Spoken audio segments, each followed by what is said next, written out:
Hello and welcome back to Buy the Book. This is the podcast for women in their second season of life who are learning how to live and work with God in a way that's thoughtful, faithful and quietly courageous.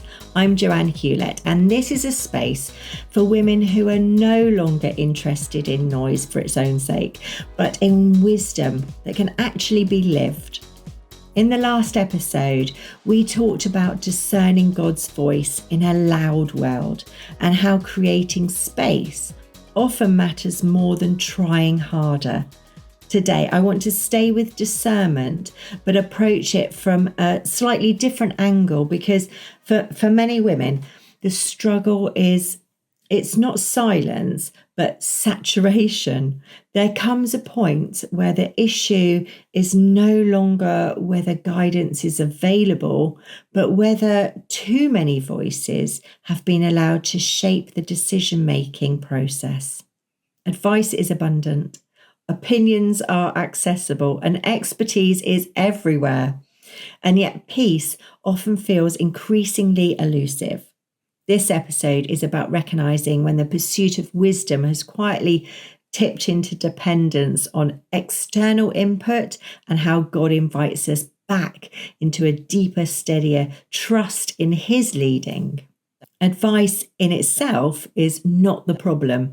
Scripture values counsel, wisdom, and discernment. The difficulty arises when advice becomes a substitute for trust rather than a support to it.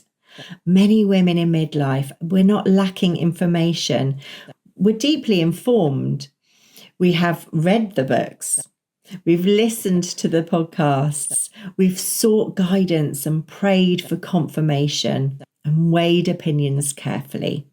And yet, rather than feeling settled, we can often feel more conflicted than when we began. And this is usually a sign that the center of gravity has shifted. Decision-making becomes crowded, and God's voice is no longer absent, but it's competing for attention with so many others. Discernment becomes harder, not because God is unclear, but because He's no longer the primary reference point.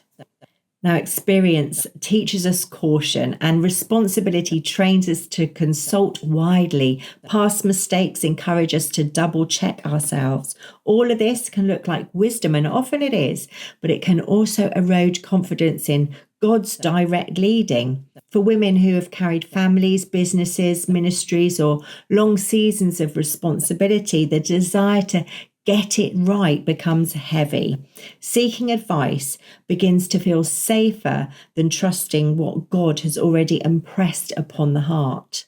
Over time, discernment can become delayed, not because clarity is missing, but because consensus is being sought.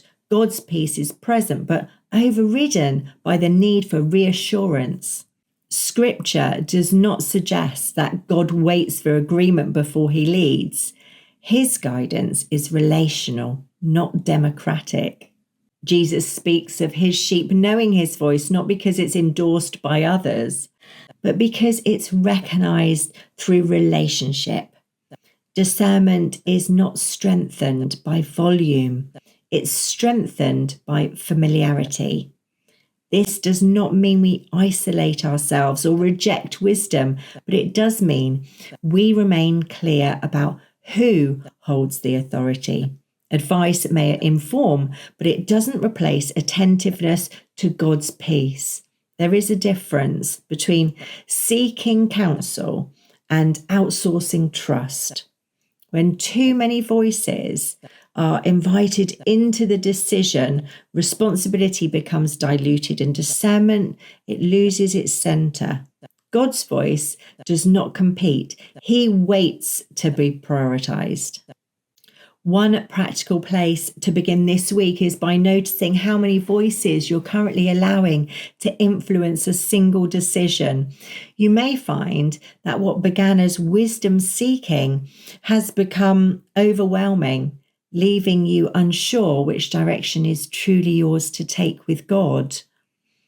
Gently narrowing the field, even temporarily, can restore clarity surprisingly quickly. Another helpful practice is to sit with a decision in God's presence without seeking input for a set period of time, not as avoidance, but as a realignment.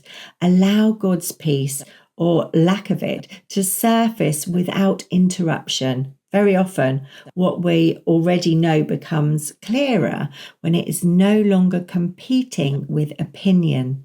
You might also reflect on whether you're seeking advice to move forward or to delay movement.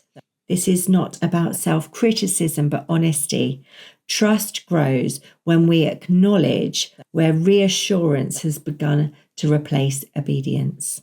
These practices are not about withdrawing from wisdom, but about restoring order.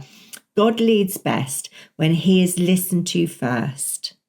Let me pray for you. Father, for the woman who feels torn between many voices, I ask that you would quiet what distracts and strengthen what anchors.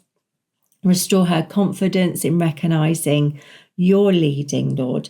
Help her to trust the peace you give, even when it stands alone. Teach her to walk with you, not ahead of you, not behind you, but attentively, faithfully, and without fear. Amen.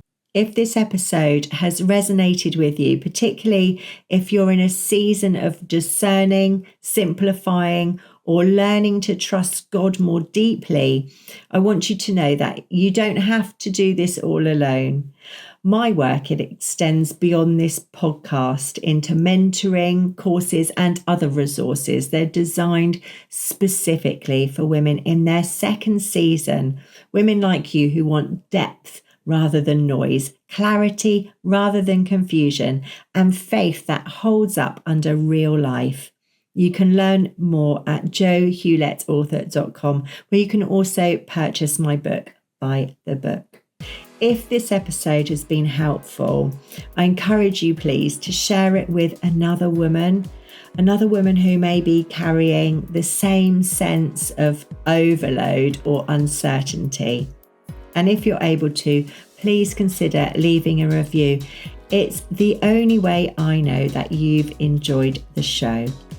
In the next episode, we'll talk about decision making, fear, and what it means to move forward with God without being paralyzed by the responsibility of getting it wrong. Until next time, make space, listen deeply, and keep building by the book.